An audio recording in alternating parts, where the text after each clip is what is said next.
Hey, my name is Michael Difazio, and I'm a furniture builder and designer, and I specialize in reclaimed materials and in modern industrial design. I started doing carpentry in high school. I've done like co-op. I went to college and finished the woodworking program there, and then I've kind of just been doing it on my own ever since. I started picking up old things. I used to like drive around in my truck, go through alleys and pick up cool stuff that I found. And I found a bunch of windows, and I started collecting too many, so my mom got mad and whatnot, and then she told me I had to do something with them, so I turned them into mirrors and sold them, and that's kind of how it started. When I first moved into this garage, it was my nono's garage, and when he passed away, this thing was loaded with just everything. Right now, I'm kind of specializing in my tables. I'm kind of concentrating the most on my tables. It seems to be going good right now, but I eventually am going to be focusing more on dining room tables and bigger pieces and bigger projects. I kind of started the business like 3 years ago, but I've been on my own with it now. I want to say half a year now. The biggest problem I have with it is figuring out where your next rent's going to pay from, where it's going to come from.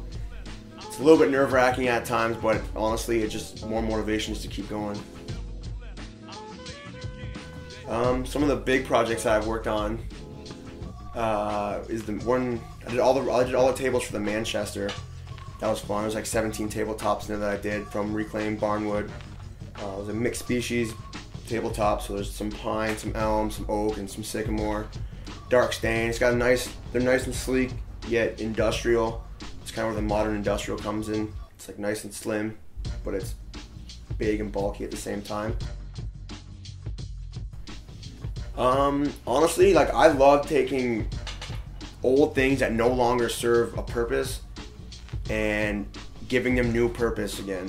Like some of my old door tables that I've done, it's like who knows who's gone through that door like before when it was still a door, you know? Who knows what's happened in that house, like the kind of things that if you look through that window the entire time that door was on the house, who knows what you would have seen, right? So when I take those doors off, there's so much character and so there's a story behind it. I love capturing that story and using it as something else, like a table. I have a wood supply that I go to get all my barnwood. The dude's great. He always has such cool stuff, and the wood that I use is so old sometimes. It's the density of the wood is just ridiculous. Some of my doors and stuff, honestly, I kind of just collect them. Sometimes people give them to me, sometimes I have to pay for them, sometimes I have to go look for them, you know, it's always different, but that's kind of why I like it. Like, I don't really know where the next piece is going to come from. I don't even know what the next piece is going to be. It could be flooring out of an 1800s house, but it can get the job done from some of my tabletops. And I can build anything right in my shop. So if you come to me with a specific design or anything, you can build it here. We can build it here for you, and it'll be exactly what you want. If you want to see more of my products, you can kind of just stop at my website. It's www.michaeldifazio.com. All my work is on there. I got my Instagram links and everything, my email, everything on there. Just check it out and tell me what you think. Thanks.